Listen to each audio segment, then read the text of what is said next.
दिल्ली में यूपी उपचुनाव पर महामंथन हुआ है। बीजेपी अध्यक्ष जेपी नड्डा के आवास पर बड़ी बैठक देखने को मिली। उपचुनाव के उम्मीदवारों के नाम पर भी मंथन किया गया। सीएम योगी, अमित शाह समेत दिग्गज नेता मौजूद रहे हैं। बता दें कि यूपी बीजेपी अध्यक्ष भूपेंद्र चौधरी भी इस मीटिंग में शामिल हुए। डिप्टी सीएम भी उपस्थित रहे इस मीटिंग में।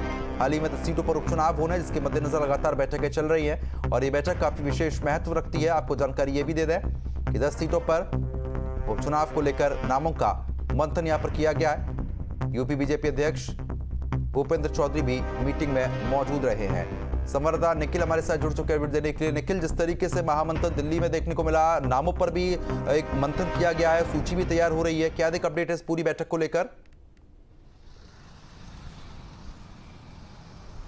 देखिए, ये माना जा रहा है कि 20 अक्टूबर तक जो उत्तर प्रदेश में 10 विधानसभा सीटों पर उपचुनाव होना है, उसकी अधिसूचना जारी हो सकती है।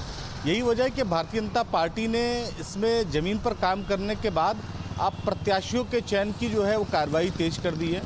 पार्टी के तमाम वरिष्ठ पदाधिकारी, मुख्यमंत्री योगी आदित्यनाथ, डिप्टी सीएम केशव प्रसाद मौर्य, ब्रजेश पाठक, सभी लोग जेपी नड्डा और अमित शाह से मिले और मुलाकात के बाद एक बात तय की गई कि 10 सीटों में से एक सीट जो है वो राष्ट्रीय लोकदल को दी जाएगी। चूँकि राष्ट्रीय लोकदल पिछली बार भी यहाँ से चुनाव जीती थी, लिहाजा ये खाते में जाएगी राष्ट्रीय लोकदल के।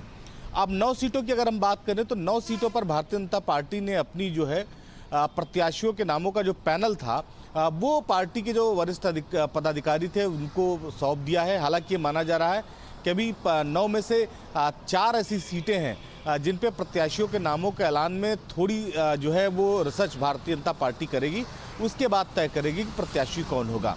अब 9 सीटों में भारतीय जनता पार्टी के पास अगर हम बात करें तो उत्तर प्रदेश में जो सहयोगी दल है उनका भी सीटों पर दावा है, लेकिन भाजपा ने साफ कर दिया कि वो किसी भी अपने सहयोगी दल को इन 9 सीटों में से कोई सीट देने वाली नहीं है। सबसे मजबूत दावा जो है वो संजय निषाद का है। संजय निषाद 2 सीटों पर दावा कर रहे हैं कि भारतीय जनता पार्टी से उनको 2 सीटें चाहिए।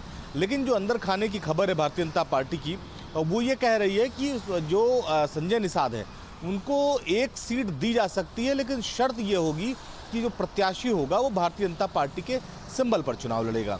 संजय निषाद की अगर हम बात करें तो संजय निषाद पहले इस बात को नकार चुके हैं। उन्होंने कहा कि भारतीय जनता पार्टी को गठबंधन का जो है वो पालन करना चाहिए, गठबंधन धर्म का पालन करना चाहिए। तो एक पेच ये जो है आप कह सकते हैं कि इस गठबंधन में भारतीय जनता पार्टी की ये फंस सकता है।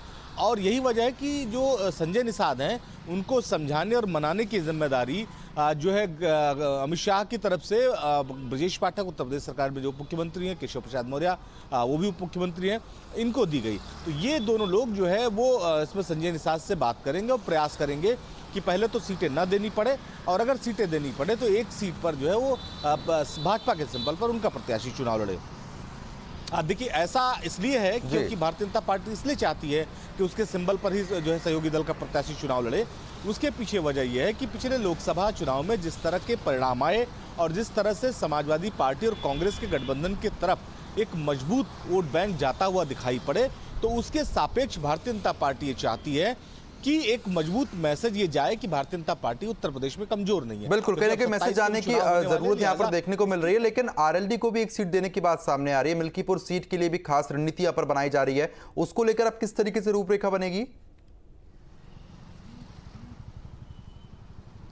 देखिए, पार्टी चाहती है मिल्कीपुर और आसपास की जो 3-4 सीटें हैं उस पर कम से कम कोई पिछड़ा उम्मीदवार उतारा जाए। हालांकि रिजर्व सीट पर दलित उम्मीदवार उतारा जाएगा, लेकिन वो उम्मीदवार कौन होगा, कौन उस पर जो भारतीय जनता पार्टी का पैमाना उस पर खरा उतरेगा, इसको लेकर मंथन कल बैठक में हुआ। लेकिन जो पैनल पार्टी और संगठन की तरफ से जो है वो दिए गए थे जो केंद्रीय नेतृत्व को, उस पर केंद्रीय नेतृत्व अभी सहमत नहीं, उसने अभी कोई फैसला नहीं लिया। उसने ये कहा कि इन 4 सीटों पर जो मिल्कीपुर के आसपास की हैं, इन सीटों पर कम से कम भारतीय जनता पार्टी को और रिसर्च करनी चाहिए। तो ये माना जा रहा है कि इनके जो नामों का जो पैनल है वो फिर से शायद एक बार पार्टी भेजेगी और पार्टी के जो वरिष्ठ नेता हैं वो तय करेंगे। नामों का ऐलान अभी कहीं नहीं होने वाला, यानी जो 9 सीटें इस पर भारतीय जनता पार्टी ने तय किया है प्रत्याशी लड़ाने का, वो भी अभी नाम तय नहीं होंगे। वो नाम तय होंगे 20 अक्टूबर के बाद, जब सूचना जारी हो जाएगी। तो पार्टी इसी रणनीति के साथ आगे बढ़ रही है। और जैसा मैंने बताया कि राष्ट्रीय लोकदल को 1 सीट भारतीय जनता पार्टी ने पहले ही कह दिया था इस बात पर सहमति जता दी थी कि चूंकि प्रत्याशी जो राष्ट्रीय लोक दल का ठीक था वो वही वहां से चुनाव जीता था, तो भारतीय जनता पार्टी ने पहले ही साफ कर दिया कि जो राष्ट्रीय लोक दल है उसको एक सीट दी जाएगी, लेकिन और किसी सहयोगी दल के साथ कोई समझौता कम से कम इस उपचुनाव में नहीं होगा। चलिए ठीक है, बहुत बहुत शुक्रिया आपका तमाम जानकारी हमारे साथ साझा करने के लिए। खबर पर आप नजर बनाए रखिएगा। तो फिलहाल लगातार मीटिंग्स का जो दौर है वो देखने को मिल रहा है। एक छोटे से ब्रेक के लिए यहाँ पर रुक रहे हैं, उसके बाद तुरंत हाजिर होंगे।